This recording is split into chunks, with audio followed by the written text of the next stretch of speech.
Welcome to Thom. Just out of curiosity, actually, how many people here are students? And who are the rest of you, I guess? Are you entrepreneurs, maybe? People in the entrepreneurial ecosystem, service providers, lawyers, VCs, this sort of thing? Okay, you don't want to admit to it, that's all right. Yeah, so this is A2Newtech. It's a very simple concept, hopefully with powerful impact. The idea here is that we have a bunch of area startups present themselves to the community.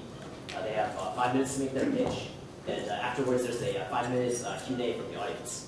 And it can be anything from questions about business model to how they produce their product to how they discover their customers, that sort of thing. We've got quite a bit of presentations, announcements, and stuff like that, so I don't want to delay too much here. So I guess to kick it off, please welcome Josh Bowers and his colleague from Super Technologies.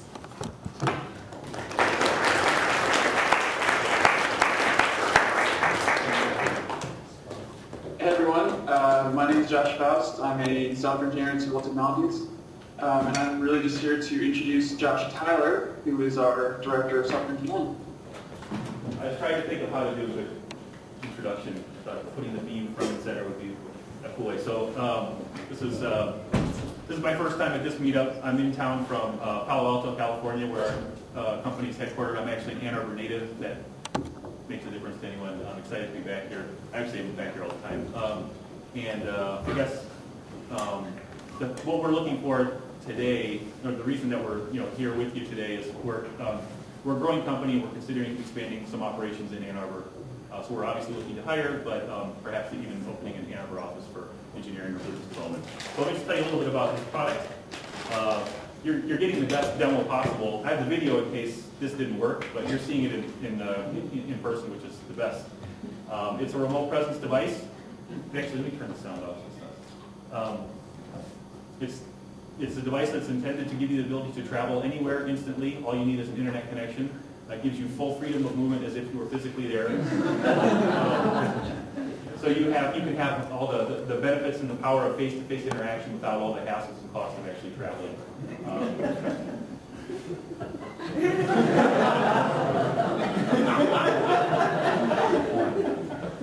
Anyone gets it last. If you want to, so this is about a 90-second video. I only have 5 minutes. If you want to see the full thing, it's on our website, supertech.com. I just wanted to go through a few other highlights of what we've done so far. People always ask, didn't you steal this from Sheldon on the Big Bang Theory? No, we made Sheldon the Shellbot on the Big Bang Theory. So that's actually kind of a cool backstory. That's one of our early prototypes. And the cool thing about this is they didn't. I thought they were going to CG it or something. I thought they were going to fake it for the show, but they just used our live running system. That was really fun. Shaq is a big fan, considering the investment in our company, evidently. You need to get taller. This is, sort of the next generation of. What's actually really cool is if you think a couple generations down the line, maybe the people in the beams can play the same game together. And then you've really got people playing a game together from all over the world in a physical space. That would be really something. We've done pretty well so far. We launched the product about a year ago. We've got some big name customers. Mostly we have a small number in the door, and we're trying to expand that into much bigger sales. If any one of these goes corporate wide, that would be huge for us.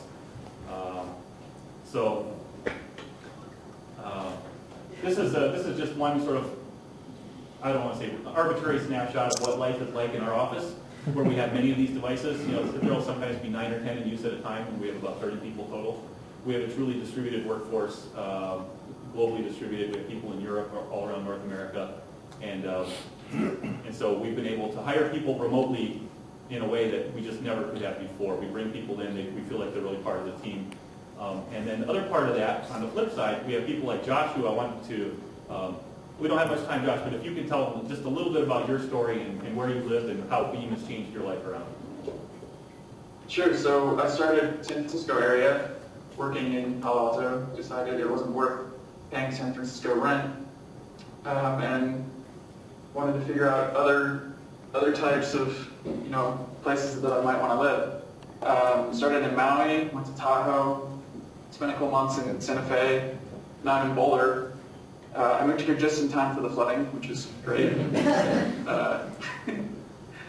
So that's kind of my story, is just kind of trying to figure out where I want to be. So he's a living example of how Beam has totally decoupled where you live from where you work. Yeah. I don't know. Oh, there's the timer. Good. I obviously don't have time to describe our architecture, but I just wanted to look this up. If people do want to learn more about this, we can show you how we do the networking stuff. Is really can be kind of tricky. Our Wi-Fi roaming is really sophisticated. What are we looking for? So you might not think it by looking at our product, but we are still, almost everything we do is software. There are lots of opportunities for working on the next version of this, some follow-on products that we're also working on, how we do integration with other, and then the cool, as we get into more advanced autonomy, AR kind of stuff, there's really some cool stuff going on, and we need, like anyone, probably like everyone else who stands up here, we're software engineers. And I just wanted to close with this. So, as I said, Josh is a perfect example. One of the biggest questions that this thing, we think this really opens up is, what will the future look like when you can live and work anywhere and it doesn't have to be the same place? So, Josh moved to Maui and then Lake Tahoe. Ann Arbor could work too. Certainly, I'd be happy. So, do we do Q&A now or at the end of all that? Yes. Okay. Yes, please. 5 minutes are up. Yeah.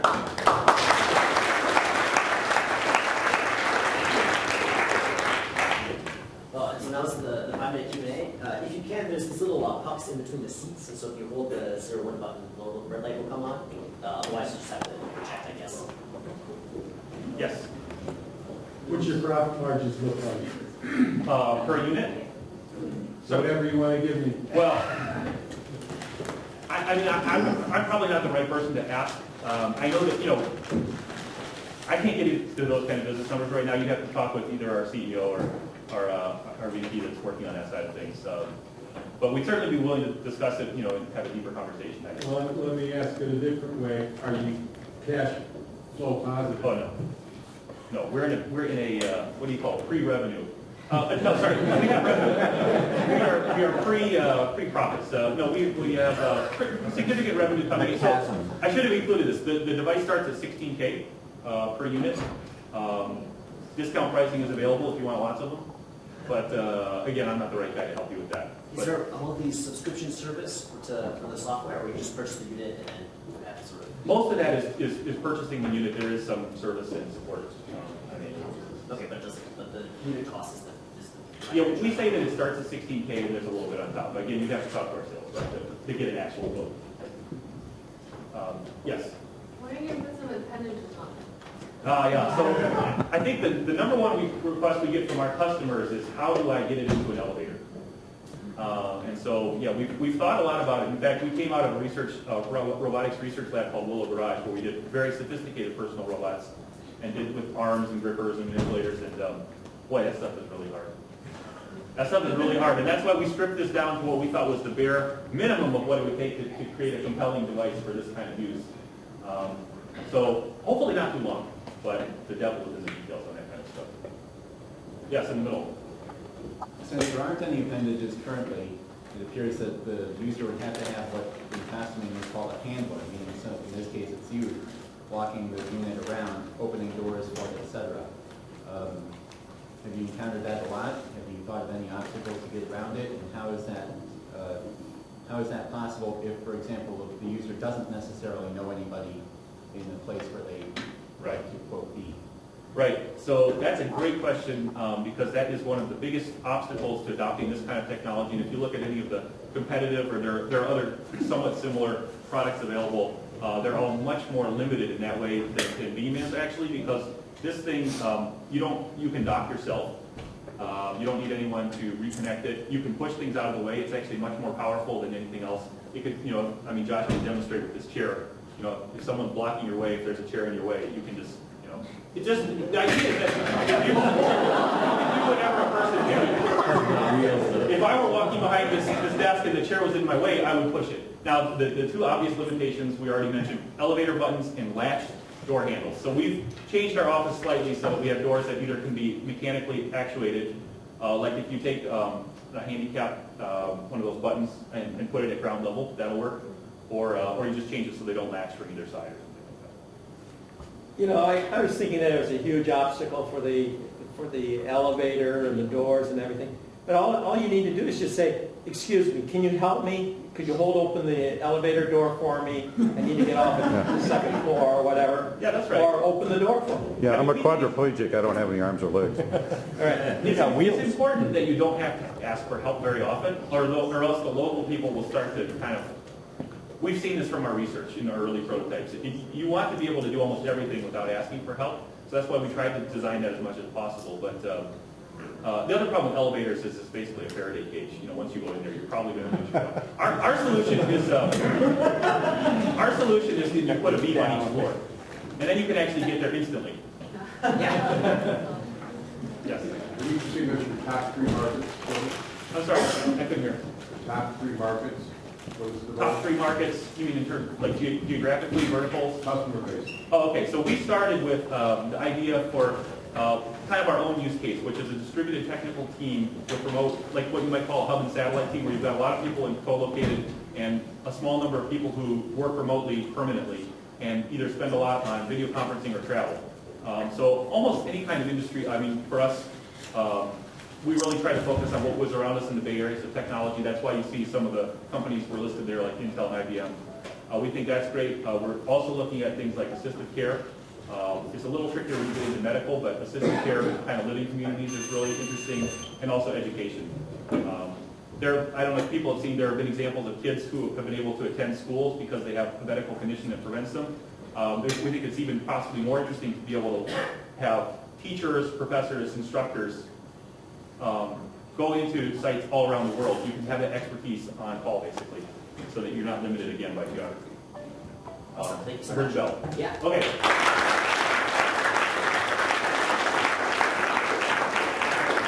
That's some other stuff up here, like cards and whatever. Yeah, so it's something worth mentioning that at the end of the event, people tend to stick around to socialize their work and all. So if you have more questions, please stick around after the event, and our speakers will hopefully be available to answer your questions for you. Okay, while Barak gets set up, I just wanted to very quickly thank our sponsors. We really could not do this event without the University of Michigan Law School Entrepreneurial Clinic. They're the people that provide this room for us very kindly. So thank you. And then also I wanted to mention another one of our sponsors, A2Geeks. A2Geeks is a very interesting organization here in Ann Arbor. It's a bit of a meta organization that helps provide infrastructure and support for a lot of monthly or weekly meetups like this one. So if you're interested, please check it out at a2geeks.org. And with that, I will turn it over to Barak to talk about seat-side service. Thank you. This is my first time presenting, but I've come to a few of these events. I'm really excited to be here, and I want to say thank you guys for giving me the opportunity to sit up here and showcase my project. My name is Barak Leibovitz. I'm the founder of Seatside Service, and I'm just going to go right into it because I have 5 minutes. Seatside Service is a mobile application for iPhones and Androids that allows you to order concessions directly to your seat. This summer, we had the opportunity to work with Fifth Third Field on a case study. They're one of America's best ballparks, and they have a great reception from the fans. So we actually documented our case study, and today is the first time that we're actually showcasing the documentary. Without further ado, let me just get out of this and go to my Vimeo. Let me know if you guys can hear it all right.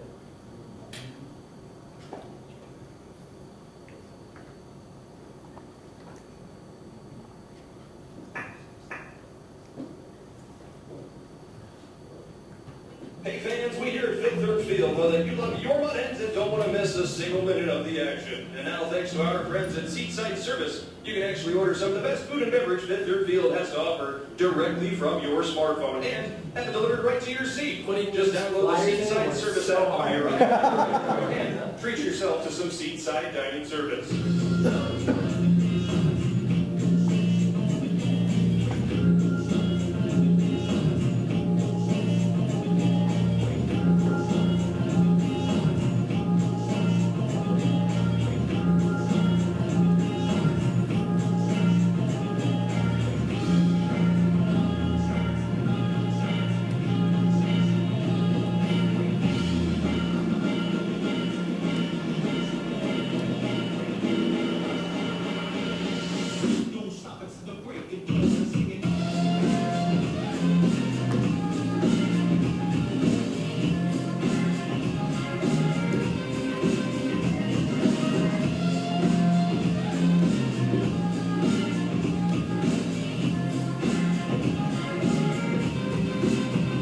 definitely enhancing the experience here at the ballpark. So Yeah, seaside service is definitely one of the most brilliant ideas ever thought of.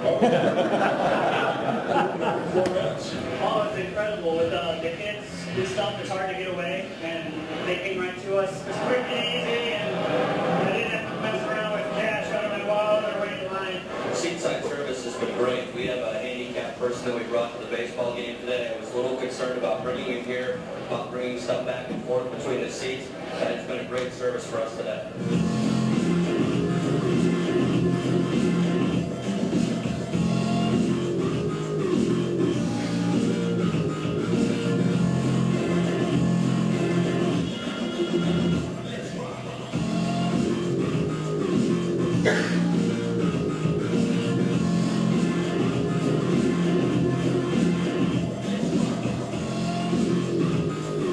It was real fast, real easy to do. I wish they would have this at more places. our beers showed up as quick as we could ask for. Service was great, friendly, fast, convenient. The fee was very reasonable for the service. Now that I know it exists, I would definitely use it again in the future. Probably use it every time we go on. I had no idea what to expect, and I'm ready to try it again. This season, we partnered with Seatside Service to provide a great guest experience.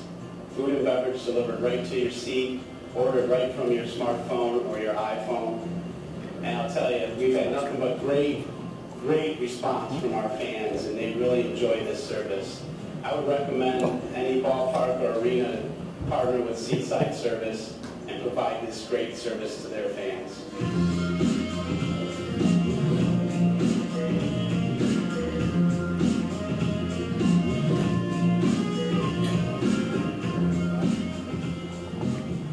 So that was our case study, and we had a really great turnout. We didn't have any real big problems that we couldn't deal with, and it was our first time dealing with the supply chain logistics of delivering the food and everything. So when we went to San Francisco and went to Boston, a lot of the VCs believed the technology was good, but they were more interested in understanding how the delivery process was going to work out.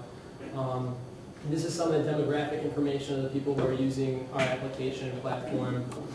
The age range was a lot older than I had anticipated it to be, so that was kind of interesting. And then these are some of the results that we got, because after every order we actually sent out a survey and had people fill out Qualtrics to help us, better our services. So with that, I'm going to open it up to questions from you guys.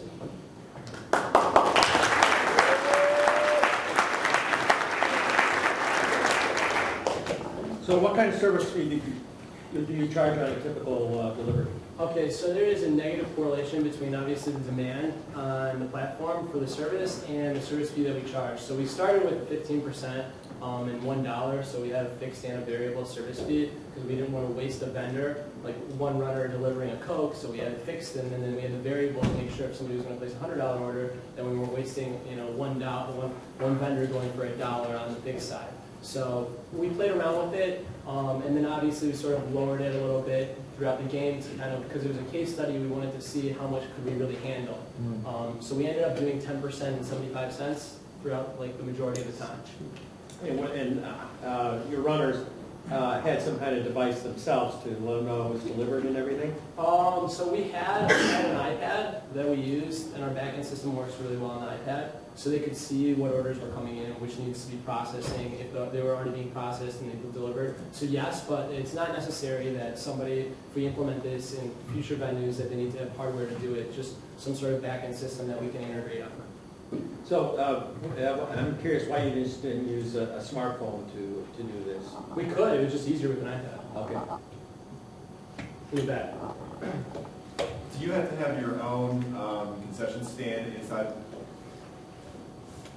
I can hear you. Yeah. All right. Do you have to have your own concession stand inside of the venue, or do you partner with an existing concession stand just to do the delivery? So we had our own little prop kitchen. It was a concession stand in front, and then we our menu was just grab and go items. So we could have quick deliveries on those items, and we didn't need to wait for something to be cooked. And then we grabbed those items from the concession stand in the front, through the back end entrance, and then ran them out to the people who were ordering those products. So could you clarify then, I guess, so the seatside service is not just the application that people have on their smartphone, and then also the packet you can access via iPad?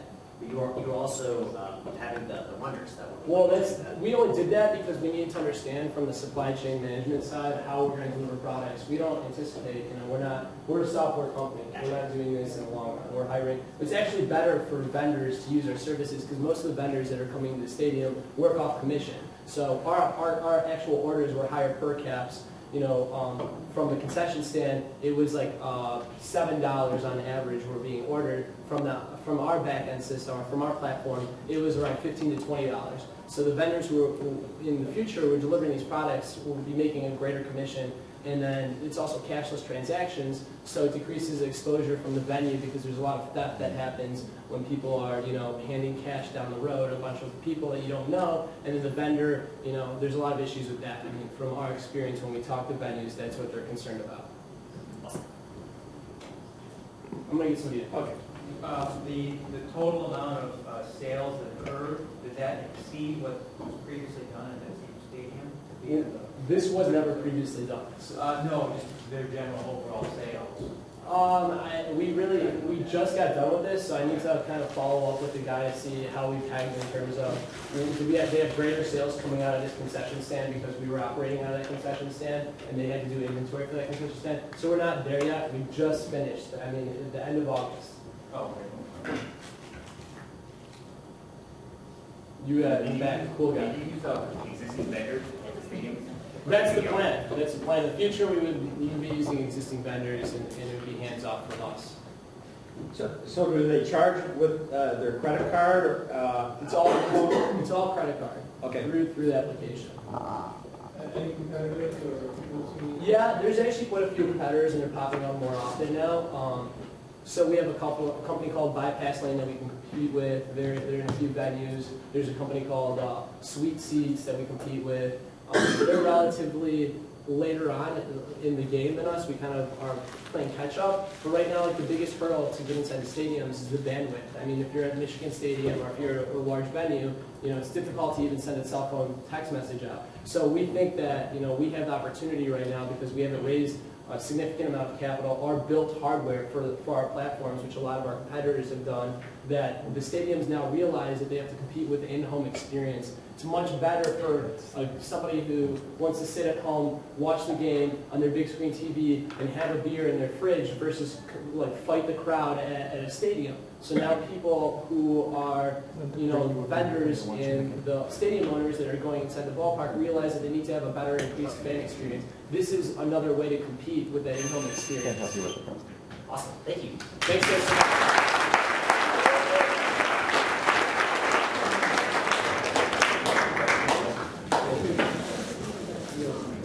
Where is Thom? Okay, awesome. Okay, so another part of A2Newtech, while the presenters are getting set up, are the announcements. So after Thom has a chance to present and do the Q&A, we'll have community announcements. So if you have something that you want to share, raise your hands, stand up and share it. And then while he's finishing setting up, I will make a few announcements. There are a ton of epic events coming up this week. First of all is MHAX. Has everyone heard of MHAX? Who has not heard of MHAX? Okay, MHAX is a 3-day hackathon in the Big House that is starting this Friday night. If you have not heard of it yet, you need to Google it, find it out. It's going to be great. I think that's Suitable Technologies. You guys are going to be there. You're a sponsor. It will be there. Right. Another upcoming event. There's a new meetup called the Ann Arbor Civic Technology meetup that Ed Villamenti is organizing. That's this Monday, September 23rd at Working Exchange at 7 p.m. I don't know exactly, it's their inaugural meeting, but I think they're going to talk about open government, organizing civic data, that sort of thing. And then I also want to mention that a week from tomorrow on Wednesday is the A2CS Mixture up on North Campus. It's basically an opportunity for area technology companies to meet undergraduates, graduates, and PhD students at the University of Michigan. It's the A2CS Mixer. Okay, and then I'm going to turn it over to Thom to talk about this this evening. I'd like to say thanks again for the opportunity to talk to everyone here and for organizing the event. My time is short, so I want to get started before we start the time.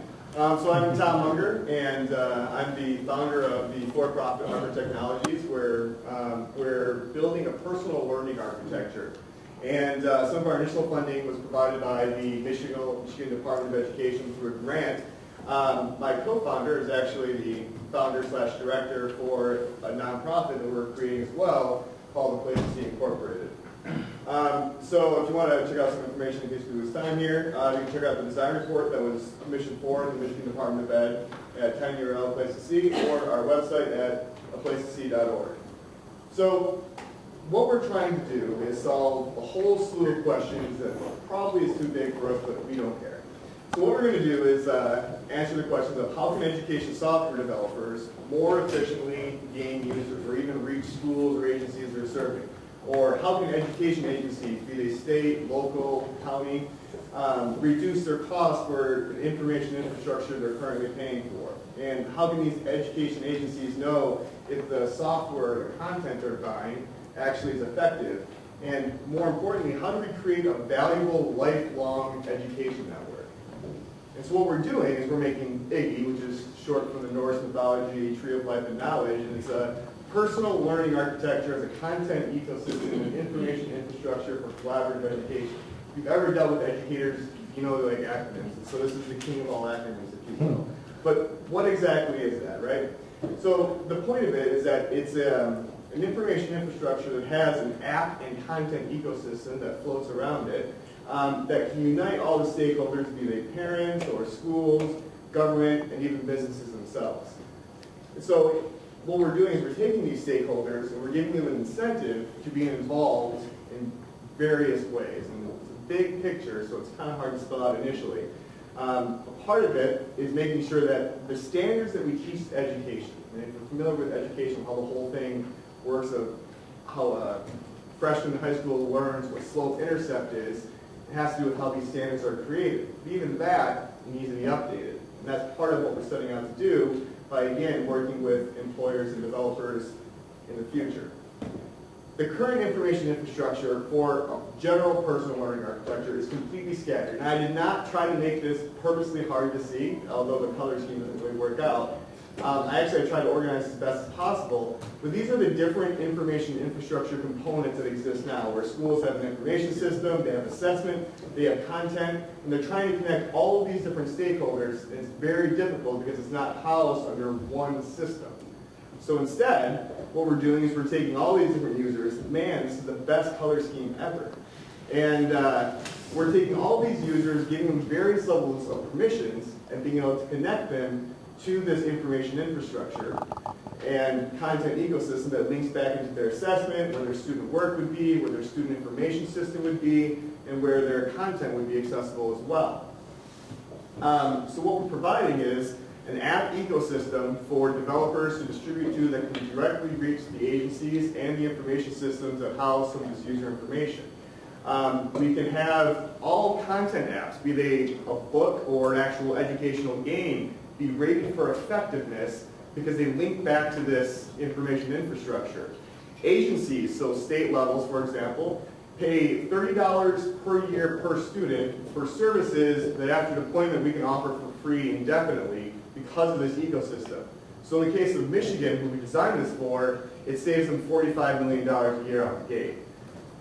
Agencies that sign with the Place to See, also by working with a nonprofit, can submit a kind of grant for a technology initiative matching fund. This is an incentive for our customers that says, if you have an initiative that you want to launch, say it costs $2 million, you raise $1 million, we'll raise the other $1 million. Obviously it goes through a whole approval process and everything else. It gives us a little bit of advantage over the big companies that are out there now. And although I don't have time to explain this fully, what we're doing is we're connecting all the different agencies, including higher education and K-12, to work on developing more of this value to a lifelong education network. So in the future, agencies and teachers can generate revenue by publishing their content. We're going to be able to disrupt the current content and service monopoly, improve digital pedagogy, develop context and content-specific applications, and develop ecosystem education standards linked to direct future employment needs. I'm about to hit the alarm, so I don't have time to go over our revenue model and everything else, but yeah. So I'm sure everyone has a ton of questions, so I didn't finish everything. Look back to one of these So keep your revenue model up there. Sure. Thank you. I'm still a little confused. What are you trying to, what is the consumer trying to get done, and how are you trying to apply? Sure. So right now, a school has to have a learning management system, they have to have a student information system, they have to have data warehousing, just as off the gate of how they have to manage all their student data. Then they have to send it to different federal agencies in the reporting. Right now, they pay $30 per student per year for that service. Now, we can offer that service for free because the upkeep of that actual infrastructure, we can cover the cost through by also linking it to an app ecosystem. So we can distribute educational apps and content such as digital books. So are the learners, are those individual students who are saying K through 12, or are those people who are like, say, superintendents of that school district? Because I'm hearing in your revenue model that you're taking a transaction fee for their entrance into the system, but then you're also saying you're providing... So the way that purchasing orders work for education agencies, typically it's done by the top level for that agency. So in the case of a school district, it would be the superintendent or their purchasing officer. In the case of a state educational agency, which is who we're currently working with, it would be their state board that would actually sign the contract. So that those contracts from different apps and whatnot would be trickled down to the various districts that are making the purchases. So it's kind of like a credit to their account. So say that they sign up for the ecosystem and the infrastructure, then they would have to, if they have the in their budget, to have $100 per student to spend on various content in it. $100, all that $100, 30% goes to the ecosystem for transactions, and the remaining $70 goes to the publishers, the developers, and the applications. Right now, didn't you say that you would run it for free? That's what I'm missing. So what's for free is the actual learning management system, the student information system, and the warehousing that they're currently paying $30 a year for. Yes, sir. What if you could tell us a little bit about your discovery activities, talking with superintendents and agencies, talking with teachers, families, students. How did you arrive at this solution based on customer discovery? So I originally came to U of M because I wanted to make really effective educational games. And my problem was that if I ever wanted to show how effective they were, there was no way for me to connect to an infrastructure to be able to do so. Right now, teachers do their best to kind of gather resources, and there's no one consortium place, if you will, for them to be able to access content, be it in app form, even like a digital lessons. That's part of what the Learning Registry initiative is about. But they're interested in the idea of being able to collect the content that they turn into courses and being able to distribute that, especially if they can show how effective it is themselves. It gives them a chance to generate some additional revenue for their district or even the teachers as an individual. And teachers one example of that in the wild, if you will. As far as superintendents that we've talked to and the state technology directors, the interest is that this is a huge cost reduction that they can have per year. And moving on in the future, they see the value that this kind of infrastructure shouldn't be something they have to pay for on a regular basis, especially if there's a way to cover those costs. Does that answer your question? I'm not sure if it... Close enough. Thanks. Close enough.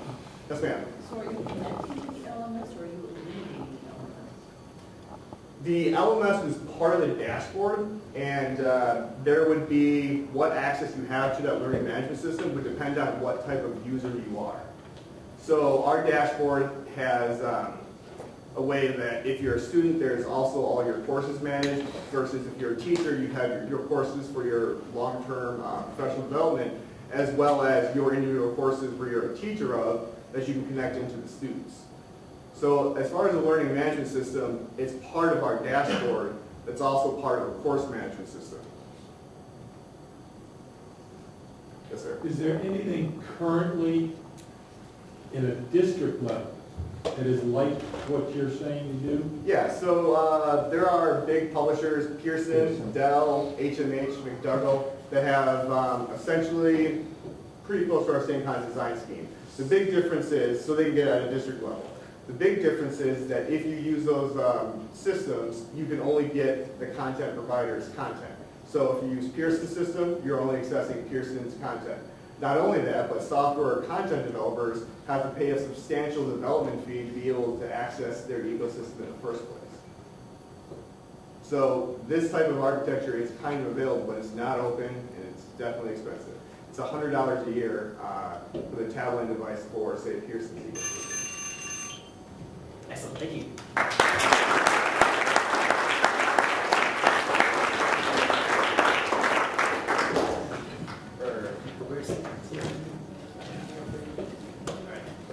Okay, so now this is the scariest part of the evening. I'm going to turn it over to you guys. What events do you have upcoming? Job openings? What community announcements are there? We're always looking to hire, always. Say you're unemployed. Why, we can do both. I mean, it depends on how qualified you are, seriously. No, we're always looking to expand our team. If you're the right person and you think that you can provide value to the organization, just drop us an email. We have go on seedsideservice.com and we have a join the team page. So look out for this. So I'm Mitch. I just launched a company in Ann Arbor after graduating from the Master's Entrepreneurship Program here, just to up to the audience. I'm looking for a student to join my team as an intern. Main qualifications are solid technical foundations in pretty much any discipline and then strongly what I've learned. So come see me afterwards if you're interested. The Great Lakes Entrepreneur Quest is underway in its 13th, 14th year. It's a statewide competition for new business ideas and emerging companies. The program provides you with a coach and with a template to get your company into the competition, a whole set of prizes that you can read about at GLEQ, that's Great Lakes Entrepreneurs Quest.org. And the deadline for submissions is coming up. It's next month. And the awards are January 30th at the annual Collaboration for Entrepreneurship in Laval.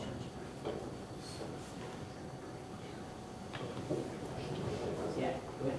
Hey, I'm Keith Gorn. I organize Mobile Monday. If you're into mobile, check us out. We've got a meetup group. Just like A2Newtech has a meetup group, so search for us if you're in that group. Search for a meetup, and we've got a meeting on October 7th. We meet down at the Spark Central office, and it's on mobile monitoring systems, so some cool stuff. So check us out. And actually, my last presentation, when I entered the meeting, I did it on the robot that's down at Spark. So that was a lot of fun. This one? Yep. Yeah, I think is that the one that was at Spark? Yeah. Awesome. Yeah. Cool. I got a standing ovation for doing the intro to the meeting. It was definitely the only time that's happening. Yeah, I think we have maybe 2 or 3 more announcements. I'm Hassan from the MLab Media Group, largest news website in Michigan, and we're starting an innovation lab, and I'm trying to staff that up. So looking for developers and product people, so anybody with UX or business model experience, trying to bring a lot of different skills together. So find me afterward. Do you want to talk about PK? Sure. I'm not part of the organization, but I'm going again this year. The Ann Arbor Give Camp is happening this weekend, starting on Friday night. It'll go through until Sunday. People can come in, work straight through, or you can just do some of the hours. The general model of it is that Washington Community College is sort of they form project teams, and you do coding and website development, that sort of thing for charities. And it's real hard, intense, hit it hard. But like I say, you don't have to be there the whole time. They look for business people, social media people, coders, database, everything else. If you want to check it out, it's AnnArborGiveCamp.org. And it starts Friday.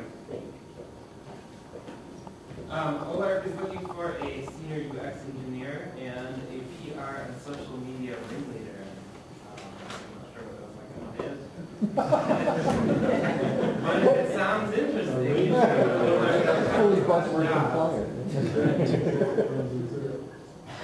Yeah, well, that's the announcement, I guess. I work at General Electric. I'm not personally hiring, but we probably have about 100 openings right now. If you're in IT, you probably want to at least know about the site. GE opened this site in Van Buren Township about 3.5 years ago. There was nobody from GE employed there then. There's 950 of us now. The target is 1,400. It will be the largest IT center that GE has globally when they're done hiring. And it's the only site GE has with people from every GE business. So if you're looking for IT jobs, it's a site to know about. Cool, thank you. So I think we'll just want to give you announcements after these guys go. Okay, so Cribspot Group. All right, thank you. My name is Tim Jones. This is Jason Krasinski and Alex Gross, and we're with Cribspot. So before going too far into what exactly we do, I think it's best to start off with going into the problem that we're trying to solve, or that we are solving. For a college student, finding housing is it's a terrible process. It starts with them scouring the internet for dozens of individual property manager websites that are, first off, are very hard to find, and then second, are even harder to navigate through and compare listings. So what ends up normally happening is students just walk around campus, go door to door, write down phone numbers, from houses, and then go home, call them, and then just repeat this process until they end up finding something that's probably less than satisfactory because everything else is already booked. So in general, this is a very inefficient and archaic process, and we're putting an end to that. And so what Cribspot is a hyper-local college housing site. We focus on colleges first because that's how we hit that critical mass. So right now we have about 3,000 listings, over 150 different property managers and rental owners on the site. And we've already had about a quarter sign up since we last launched 2 weeks ago on September 5th. And so since that launch, we've had about 5,000 visits, over 3,500 students, and we're seeing a lot of traction, messages sent. And through this site, you can come on, you can actually find a place, see if it's available or leased, message them, and then the property manager will get a notification. They'll come back to the site, and they can actually chat with the property manager or rental owner, see if it's leased. In the future, we're actually going to have some additional functionality where you can actually schedule a tour, and then we're really working to streamline this whole process from finding a place to actually seeing it, to actually renting it out, and doing it all through the site. So, as you see, we're going through a little bit of a demo of the site in the background. Like Jason mentioned, we launched just 2 weeks ago at the University of Michigan, and we already have traction here. And we're looking to expand in the near future. This upcoming week, we're launching at both Indiana and Wisconsin. And we have, in both places, we have over 2,000 listings already compiled. The compilation process is pretty manual. We're literally just taking public information off the web, putting it onto our site, and then contacting property managers to increase the quality of the information. And like Jason mentioned, they're really open to the idea. They understand the need for students and the benefit to students, and they're, like I said, open to the idea of increasing the quality. In the future, we're working to expand nationally. We're hoping to engage in some bigger cities and work on a kind of virality effect where you have overlap between campuses. And we're hiring campus managers at each place to do it. So like Jason mentioned again, we're hyper-local. So we're committed to having a high quality and a high quality content of listings and a high number of listings at each place we expand to. So in Michigan, as you can see, we have almost 3,000 listings, and we're hoping to keep this going into the future. In addition, the marketing, we're heavily focused on social media in terms of expanding. Each place we go to, we create a Twitter account, a Facebook account to help students. We have a chat going on the site 24/7 where students can come in, ask questions about the housing situation at that school, and find everything they need. So we're going to have experts at each place, basically, that are working to help students with the process, in addition to the high number of listings and just the aggregation that we have already. And also, property managers really need this service because a lot of them are very old, archaic. They bought these houses in 1960s, 70s, 80s, passed it on to other people, and what they use is basically old sites. Most of them aren't mobile friendly. Most of them just pick up their phone, and that's how they handle scheduling tours. You have to think that for college housing, some places have over 3,000 units for apartment complex or a bunch of different buildings. That means when the leasing cycle starts, that means they're getting anywhere from 15 to 20 phone calls a day. So that means they're picking the phone, writing it down, changing it, confirming. So this whole process is very tedious. The alternative source, the best competitor is probably Craigslist because of that critical mass. And a lot of people don't use Craigslist because what they do, they'll post on Craigslist, a scammer in Nigeria or somewhere else will post it lower, and then someone will go on and think that's an actual listing, message them for the security deposit, and then they got scammed. So actually a lot of places don't use this anymore. In addition to those problems with Craigslist, you may think Craigslist is a valuable resource, but if you were to go on Craigslist in Ann Arbor right now, you might find around 50 to 100 listings. Which, Or any site really, we Yeah. have almost more than 5 times any other site. so what that does essentially is just increase the number of sites that students have to go to from maybe 30 to 31. And that really doesn't solve anything. Yeah. So the possibilities are endless moving forward.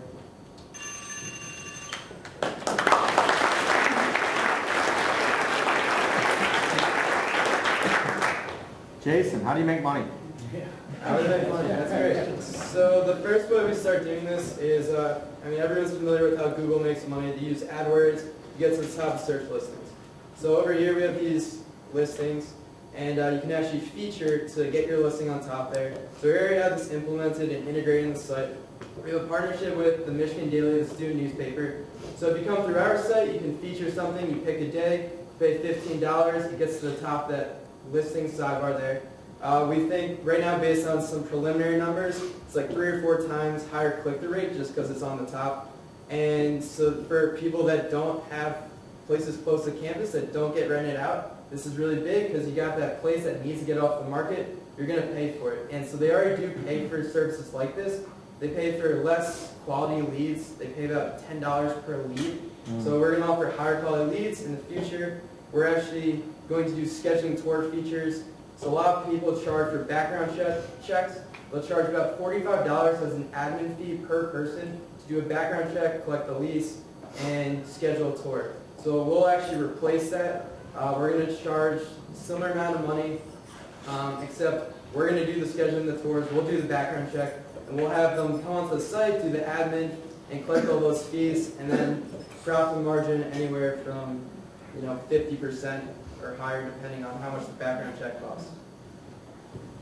Just something you did mention is also commissions off of sublets and parking sold from students. Yes. How many prospective customers or clients did you talk to at this point? We've talked to more than a dozen, and all of them like the service a lot. They would use it. The biggest barrier right now is that background checks, they usually have you sign up for like a year contract, and so we can't implement that right now. And also, the leasing period is so soon that they don't want to have all 3,000 of their units on our site, and then if there's a problem, they're kind of SOL, so they don't want to just fully commit at this time, but a lot of them really like the service. They said at least in the next year, they would definitely think about implementing it. And for them, Who didn't like your service and why? who didn't like it? I think the only person that said they didn't like it was a few smaller owners who have maybe a few properties who are really old and hate using the internet. And they said that they like picking up their phone. That's what they told us. Yeah. Was I correct that you guys said that originally you guys scraped them from other sites and put them onto your site to start? Yes, so a lot of the information is public, and the data that we're taking isn't stuff that it's public facts, and you can actually use that data information. A lot of it's actually within the township, so the town records the rental information such as who owns it, the bedrooms, the square feet, the bathrooms. A lot of that's public. It's just getting all that information in one spot and making sure it's all relevant. And it's good to know that we launched an alpha version called A2Newtech back in November, and we had 2,500 listings or so, and I don't think we've received a single complaint from any property manager in terms of them not wanting us to post their data. Just follow up on that. What percent have actually posted on there themselves?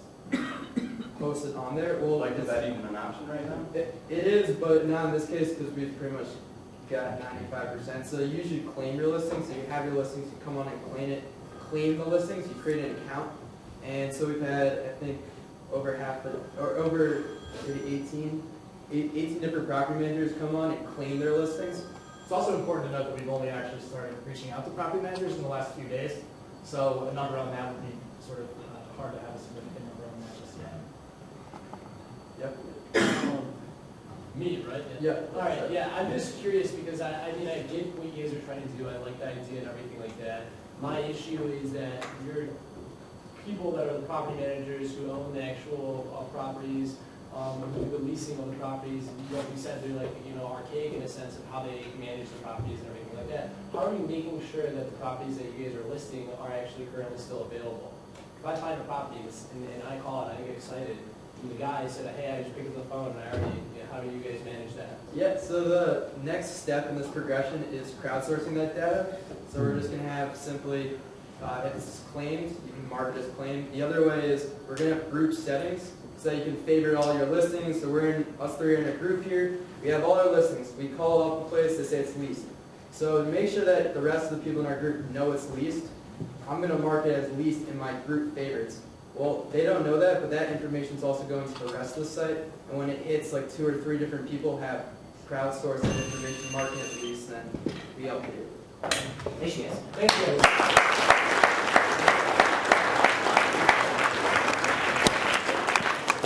Okay, community announcements, round 2, starting with. Oh, yeah, sure. Hey guys, we're Farm Logs, a local startup here in Ann Arbor. There's about 8 of us on the team, and we're growing like crazy. So we're trying to, add more people. It's been a pretty exciting time. Mobile specifically, like if anybody wants to get involved in building technology to power farming, like data-driven farming, we're doing some pretty cool stuff on mobile with even getting into a little bit of hardware hacking now too, integrations with machines. So. Come find us. Even if you just want to hear about how agriculture is about to be completely reshaped and transformed, we'd love to talk. Jesse from Farm Logs. Yeah. Hi, my name is Brett with Buzz Hive. We're a local social network. We have an Android app, a fully functioning REST API, and we're looking for an iOS developer. So if anyone's interested, afterwards, myself or Chuck next to me. And we're actually presenting at the next meetup here, so look forward to seeing how it goes. Oh yeah. So I just presented, I won't go over that again, but we're also looking to add one more engineer. Really, in terms of what it is very general. We're looking to add anything you're good at, really.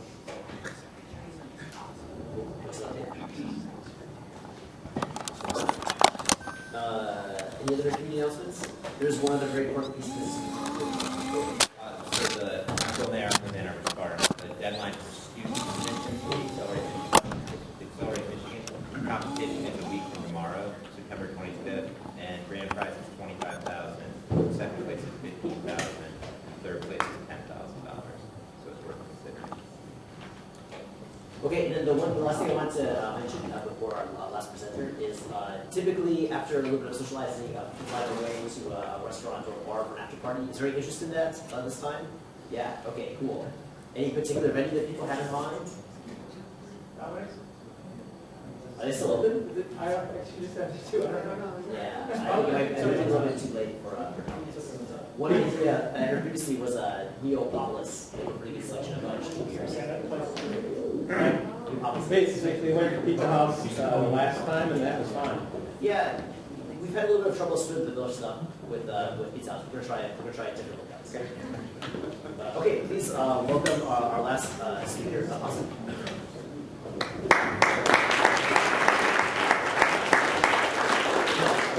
Well, thank you very much for having me. I'm Vasu Sunkara, and I'd like to present Lightning Pay. Just briefly about it, this is a novel mechanism for e-commerce that has a visual component to it. And we have incorporated, we have submitted a patent for the technology, and then also we have developed a demo, actually, through Arbor Moon, that's really appreciated. And now at this stage, we are looking for potential leadership in Ann Arbor, as well as potential investment as well as we move forward. And so, what exactly is it? So, about myself, I am actually based in Pennsylvania. I'm a second-year medical resident, and my parents have actually been in Italy for the last 10 years or so. And how this was inspired was last May, and I backpacked one summer while I was in med school, and I went to Lagos, Portugal, and as you can see here, it's absolutely amazing. Really beautiful, great rock cliffs.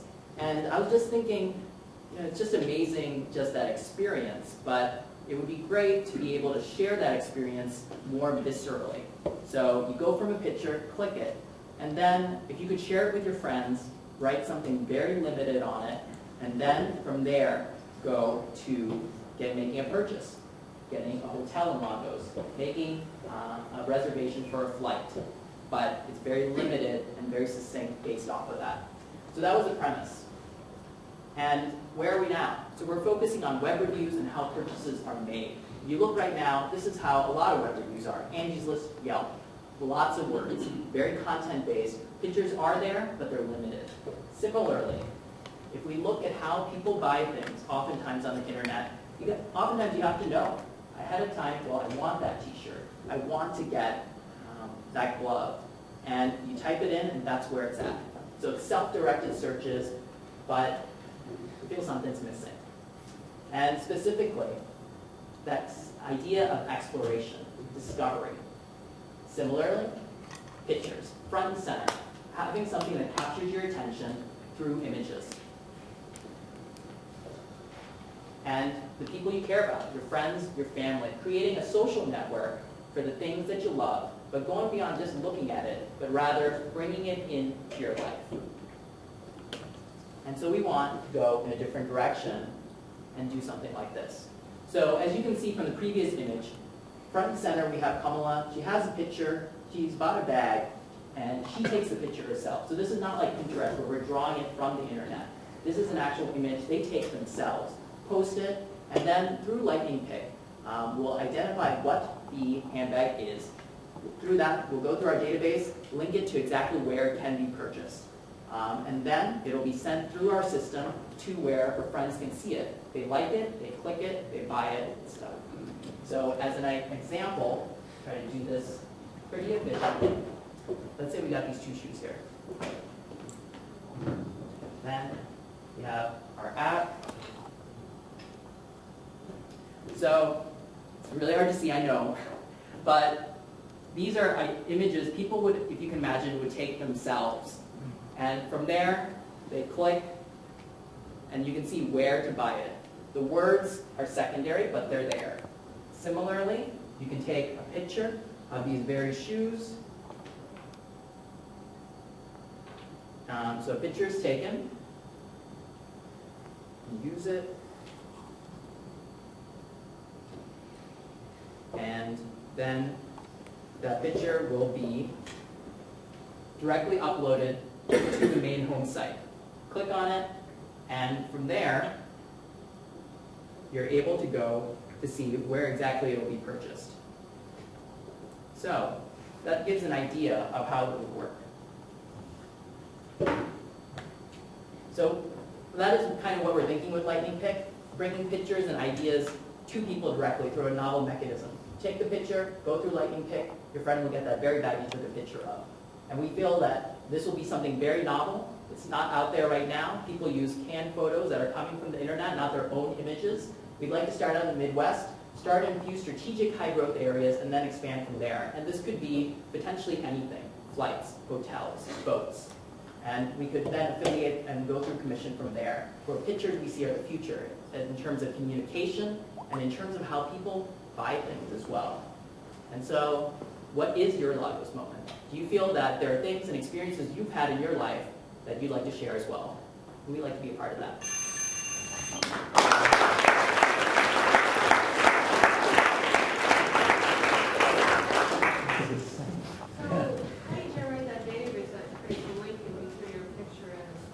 So there's two mechanisms. One that we were thinking about is to actually go to specific vendors and then go directly through their database and to incorporate into ours. The other possibility that has been mentioned to us is to go through a crawler. So that's another possibility. No, we have not. Who's your customer? So initially we were going to be focusing on an initial target of handbags, purses, but as mentioned, this could expand into a lot of strategic areas from there. Right now we do not have a customer base. We're at a demo version. You haven't discussed or talked about a begin focus on who might pay for this? And so right now that's our next plan, which is surveying exactly, and go from there. Yep. So a little bit back to her question there. So have you looked at the size of the data that would be involved? Because it sounded like you weren't even really limiting scope very far in terms of what products you're talking about. So a picture of Lagos and being able to match a picture of shoes as well using kind of heuristic matching, your database is going to have to be pretty huge, as well as using fuzzy match. I mean, have you done any kind of preliminary looking at how you're going to be able to house that kind of data? Yeah, I think there are different mechanisms to go about it. We're thinking potentially we went along the Amazon route, so they started with books. So if we started locally as a trial version, went for purses and handbags as mentioned before, then we could potentially have the databases that are directly uploaded into ours through these vendors, and then kind of proceed from there. Okay, so you'd start with purses and shoes. Yeah. Start with a limited Exactly, very product focused set and very focused. and a limited geography. Yeah, exactly. Yep, in the back. So, my mother absolutely hates it when her friends copy her purses, right? So, Or shoes. or shoes, right? I guess it's a woman's thing, that they hate having their friends have the same thing, because they want to be distinctive, right? So, what kind of, obviously this is about someone wanting to advertise what they own to their friends. It would work great if it was attached to something like, who's the people in Grand Rapids that sell products? Amway. Amway, but I don't see it being viable for shoes and purses. And so, I mean, I think that's definitely something we've thought about, but ultimately it could be a question of what do people celebrate? And so it changes the very paradigm of advertising to, instead of people trying to sell you something, you're promoting what you care about. And so that is kind of the mechanism that we're trying to turn by this very vehicle. And so potentially people were like, well, we don't want someone to copy what we have, but that is just one, say, product line. And as this is noticed, and as our patent application is, that's been submitted is focused as well, we're focused on the entire mechanism for it. Do you think there's any concern with how users of the product might feel about their activity being monetized and them not getting a cut of it? Similar to how some people have rejected the idea and are uncomfortable with the idea of like Facebook selling their personal information for advertising and them not seeing a dime of it. Yeah, and exactly that's what we thought about ahead of time, because this is focused on the user. And just like Facebook allowed for consent in terms of accepting friends or not, we would allow for users at the very beginning to say, we want this published so that our friends can buy that. And then similarly, what was not mentioned here is that for every purchase that's made, say you upload a picture, your friend buys it, we would give back a certain proportion of what we get to you as the poster, and then as well to your friend, which then can be redeemed through something we call lightning points. And so it's actually a novel mechanism for being able to create a stickiness within the app itself. In terms of time, how far away do you think you are from full implementation? Right now, I think it's kind of, we're not exactly sure in terms of the exact time period. What we'd like to do is a customer survey and get that in place, consolidate exactly the qualities that they are looking for, as well as sort of the expectations behind it. Already it's been shown to a few people, and just as one U of M undergrad had mentioned, there are so many different things that we personally had not thought of. For example, when I showed it to this undergrad, they were saying, well, if I want to get something for my friend, I can see through this app what they buy for their birthdays, for their parties, and that's something tangentially we had not even considered. So there are a lot of possibilities and offshoots for this, and the very monetization is a core of it. So we would see revenue from the very beginning, compared to Pinterest and Instagram, where they are not monetized. We have that inset from the very initiation point. Matt? So what are you going to do for pricing data? Like, are you going to house it, or are you going to get it via APIs, real time, and in that case, what do you do when pricing changes and track pricing? Yeah. Right, and I think our initial thought is that working with the vendors who would incorporate within our database, it would sort of be along the lines of, say, a kayak meets Instagram. And in that case, the data on pricing would fluctuate, say, by the second, by the minute, would be done through the vendor, because they're getting something here where they're able to identify people who are buying their items, and also people are able to popularize images. So it kind of is something that's bi-directional. Cool, thanks so much.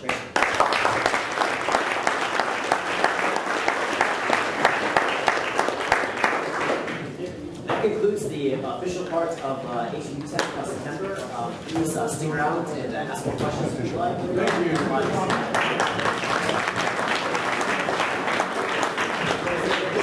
See you at Neopopulous about